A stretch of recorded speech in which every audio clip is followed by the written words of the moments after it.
You ever walk into a zoo and see an empty enclosure with a sign that says, "Out for medical care"? Yeah.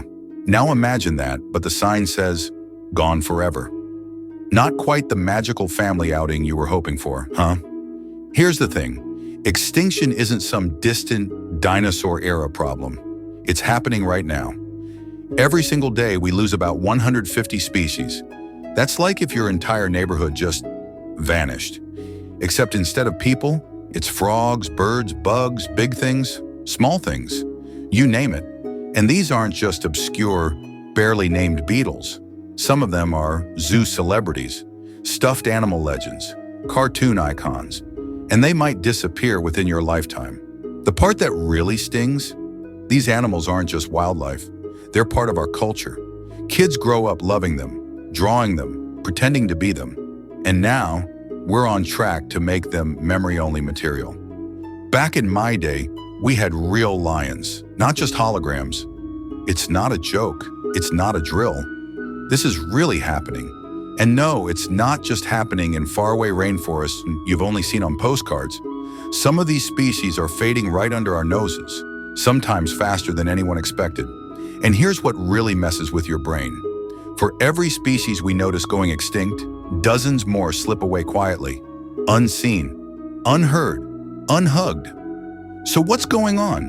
What animals are we actually losing? Are the famous ones safe? Spoiler alert, no, not even close. Stick around because in just a second, we're going to talk about the big stars, the ones you probably had on a coloring book as a kid, and how they're on a fast track to never being seen again. Because trust me, the story's just getting started. All right, let's talk headliners. You know the ones. The animals that decorate cereal boxes, backpacks, bedtime stories, and just about every second baby onesie on Earth. Lions, tigers, elephants, giraffes. The rock stars of the animal kingdom. The ones your kid would run to see at the zoo, dragging you behind like a human balloon. But here's the plot twist you didn't see coming. Those icons, they're vanishing, fast. Let's start with lions. You'd think king of the jungle would come with some job security. Nope. Wild lion populations have dropped by more than 50% in the past few decades. That's not a gentle decline. That's the animal version of a free fall. Tigers, fewer than 4,000 are left in the wild. That's not per zoo, that's total. Across the entire planet. You have a better chance of running into a vending machine that works on the first try than spotting a wild tiger. Elephants, majestic, intelligent, emotionally complex, and hunted for ivory like they're living treasure chests. One elephant is killed roughly every 15 minutes. Imagine if your favorite animal got a countdown timer. And giraffes, sweet, silent giraffes, they've been quietly declining while we were all distracted by louder headlines. Their numbers have dropped nearly 30%, mostly from habitat loss. That's like watching skyscrapers disappear and only noticing when your skyline looks empty. These are not background animals. These are the main event. The ones that sell tickets, make documentaries worth watching, and bring kids' eyes to life. And yet, we're treating them like they're disposable. Imagine walking your grandkids through a zoo in 2075. Here's where the lions used to live. They were like giant cats, but with better hair. It sounds ridiculous until it doesn't.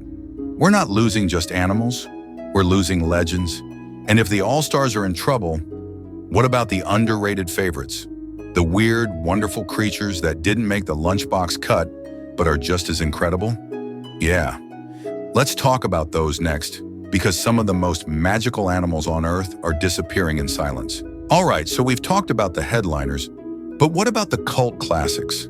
The animals you may not see in every cartoon, but when you do, you think, whoa, what is that?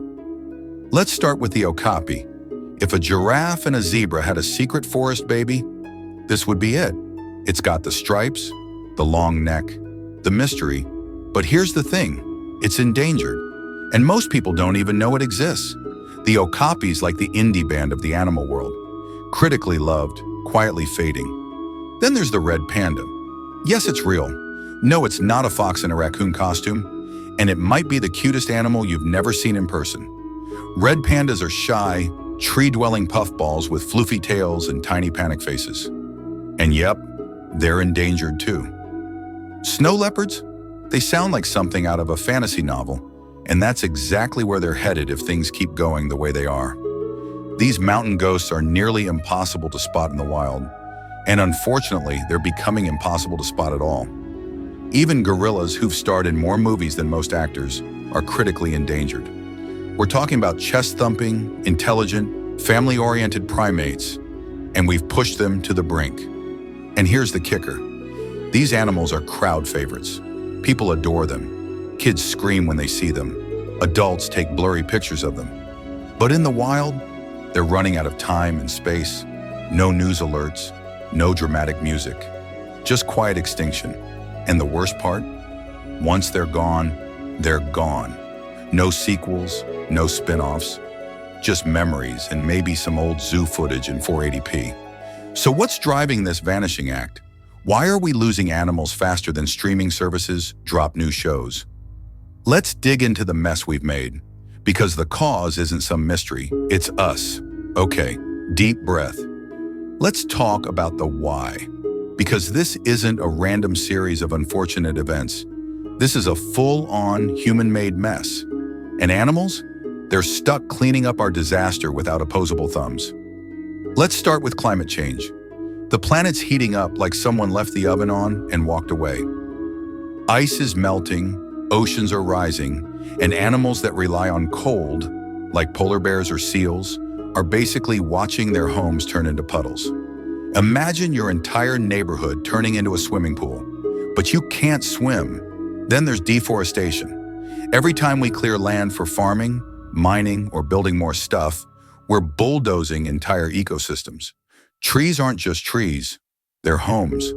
For birds, bugs, mammals, it's basically eviction season all year long. Poaching? That's still a thing, and not just for elephants. Pangolins, yes, pangolins, the shy little armored sausages, are the most trafficked mammal in the world. Why? Because apparently people think their scales are magic.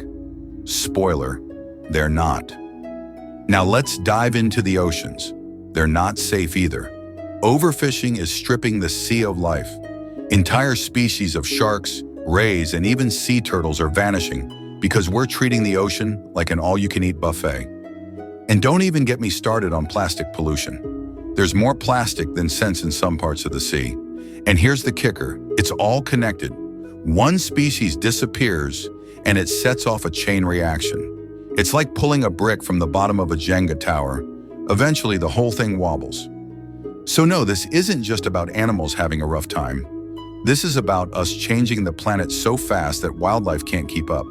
The wild is shrinking, fast, and if nothing changes, going to the zoo in 50 years might feel less like a field trip and more like visiting a natural history museum. But, and this is important, this doesn't have to be the end of the story. We're not too late, yet. Let's talk about the hope, because there is some, and it's worth fighting for. Yes, there is hope. And before you roll your eyes and think this is just a sad ending with a pep talk tacked on, stick with me, because this part actually matters. You see, while some species are vanishing, others are making a comeback. Take the California condor, for example. There were only 27 of them left in the 1980s.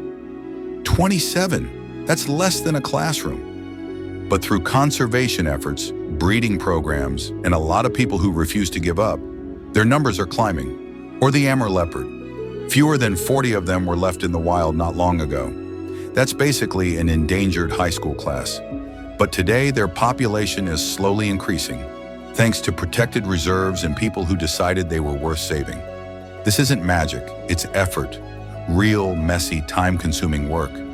But it shows us something huge. Extinction isn't always a done deal.